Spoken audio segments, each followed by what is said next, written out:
삼위 예수님, 오늘 일독서에서 모세가 야훼 하느님과 계약을 맺는 이야기를 우리가 들었습니다. 이집트 종살이에서 이스라엘 백성들을 모세를 통해서 이끌고 나오신 하느님께서 이제 그들과 정식으로 계약을 맺는 것이죠. 그래서 우리가 보통 십계명이라고 이렇게 부르는 그 언약의 궤를 이렇게 모세가 받는 장면입니다.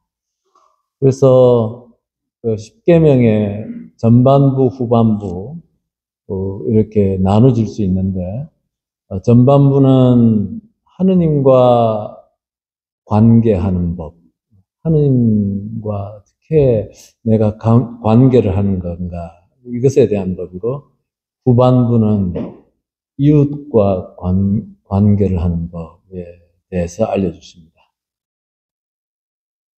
그러니까 하느님의 마음은 이스라엘 백성들이, 당신의 백성들이 무엇을 번제물을 바치고 뭘 하기를 당신에게 뭘 이렇게 바치는 것보다 바로 당신과 올바른 관계를 맺는 것, 그리고 또 형제 자매들끼리 올바른 관계를 맺는 것에 중점을 두신 것이죠. 예. 오늘 이제 그러고 나서 오늘 복음에서 이제 파스카 축제, 유다인들에게 가장 큰 축제 때 예수님께서 예루살렘에 올라가셔서 아주 큰 사고를 한번 치시는 것이죠. 성전 이방인의 뜰이라고 이제 소와 양과 이런 것들, 비둘기를 파는 사람들이 들어갈 수 있는 데가 거기까지였거든요. 그래서 성전 안에 일정 구역, 이방인의 뜰 안에서 이렇게 소와 양과 비둘기를 파는 자들을 쫓아내시고, 그리고 탁자도 엎어버리신 이 대형 사고를 치시게 됩니다. 원래 이 성전의 핵심은 하느님의 현존한 장소인데, 그리고 그 하느님의 현존을 딱 바로 이렇게 이스라엘 백성들에게 알려주는 것은 바로 모세가 시나이 산에서 하느님과 맺었던 십계명 그 계약, 언약의 궤라고 하는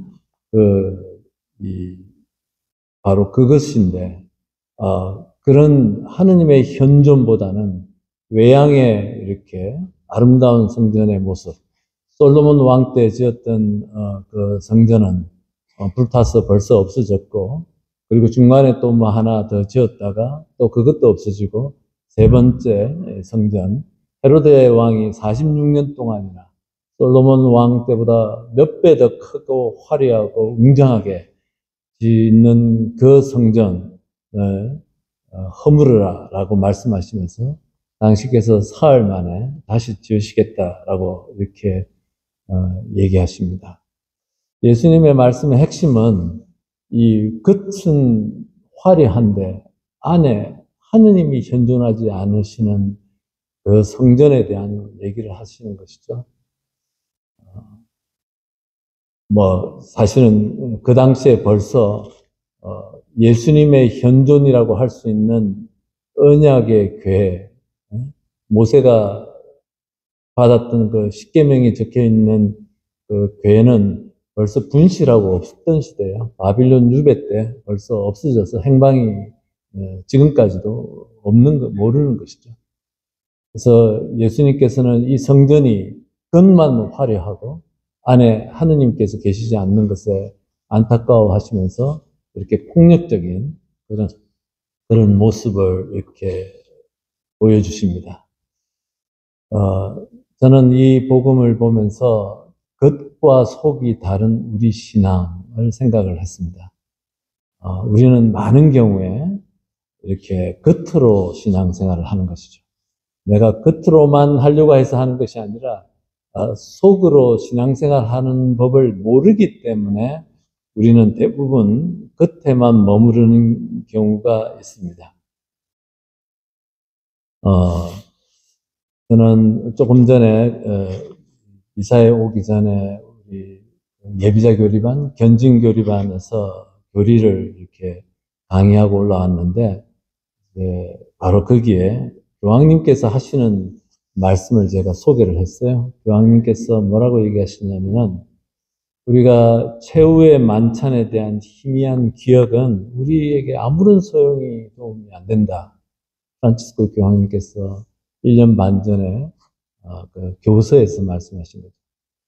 예수 그리스도에 대한 희미한 기억, 남이 들려주는 기억들, 내가 그냥 귀로만 들었던 잘 모르는 그런 뭐라고 말씀하신 것 같은데 이렇게 그런 기억은 우리 신앙에 도움이 안 된다는 거예요.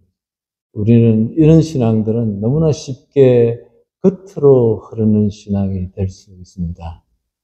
교황님께서는 계속해서 우리는 이 만찬에, 이 성찬에 참여해가지고 그분의 목소리를 듣고 그분을 몸을 받아 먹고 또 그분의 몸짓, 눈짓, 감정이 우리 마음에 이르도록 해야 합니다. 라고 말씀하시는 것이죠.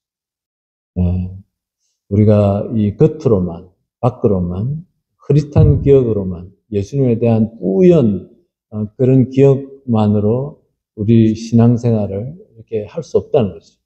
그러면서 우리가 정말 그분의 눈짓, 몸짓, 그분의 마음, 감정들까지 우리가 마음에 받아들이는 순간 우리는 바로 복음서에서 얘기하는 많은 사람들, 하열하는 부인이고 야이로의 딸이고 예리고의 소경이고 사마리아의 여인이 됩니다. 라고 교황님께서 이렇게 얘기하십니다.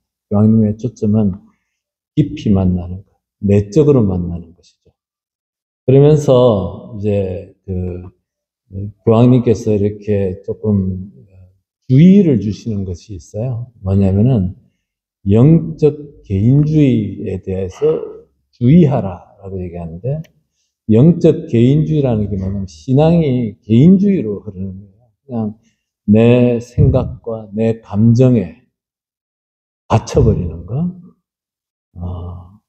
그리고 외적인 것에 미사에 와서도 마음은 예수님께 가 있지 않고 딴 데 가 있고 외적인 것에 머무르고 사람들에게 가 있는 이러한 모습들을 갖다가 주의하라라고 얘기하는 것이죠. 그래서 이런 것입니다. 그래서 이 겉과 속이 다른 그 신앙, 이 성전의 외양을 보고 감탄하는 사람들에게 예수님께서는 채찍을 드셨다, 엎으셨다.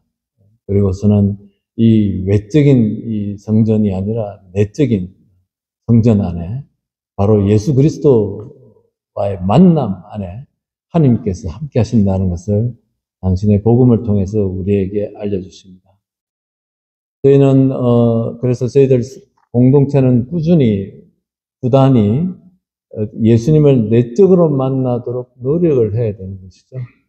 그래서 지금 사실 벌써 2달 가까이 구역조정소위원회라는 것을 저희들이 출발을 해가지고 이제 2달 가까이 많은 분들이 정말 몇 시간씩 애를 쓰고 계세요. 그래서 지금 우리 구역이 어떤 구역은 너무 이게 크고 그러니까 이 원래 소공동체의 어떤 그 정신, 소공동체의 목적을 달성하기 어려울 정도로 너무 커져버리고 너무 크다 보니까 사람들도 잘 안 나오게 되고 이제는 또 그런 장소도 구하지 못하는 그런 구역이 있고 또 어떤 구역은 너무 이렇게 멀리 떨어져 있고 뭐 이사를 갔어도 옛날 사람들 때문에 이렇게 또 옛날 정 때문에 또 오고 이렇게 하시는 분도 계시고 근데 그것이 나쁘다는 것이 아니라 이 구역이라는 것은 우리가 하느님의 말씀이 최우선적으로 나누어지는 장소입니다. 친목보다도 하느님 말씀이 나누어질 수 있는 그 공동체가 되어야 되고 또 그 안에서 새로 오시는 분들 또 딴 데서 전입 오시는 분들 여기에 열려져 있어야 되고 하는 것이죠. 그래서 우리가 지금 5 패밀리 중심으로 이렇게 그 집 코드별로 해서 이렇게 구역을 지금 조정하려고 애를 쓰고 있습니다. 그렇게 함으로써 우리 공동체 안에서 하느님 말씀을 더 깊이 이렇게 나눌 수 있고 또 이웃들과 더 깊이 이렇게 만날 수 있도록 하는 자리가 되는 것이죠. 바로 그것이 우리 전례 중심 사상입니다.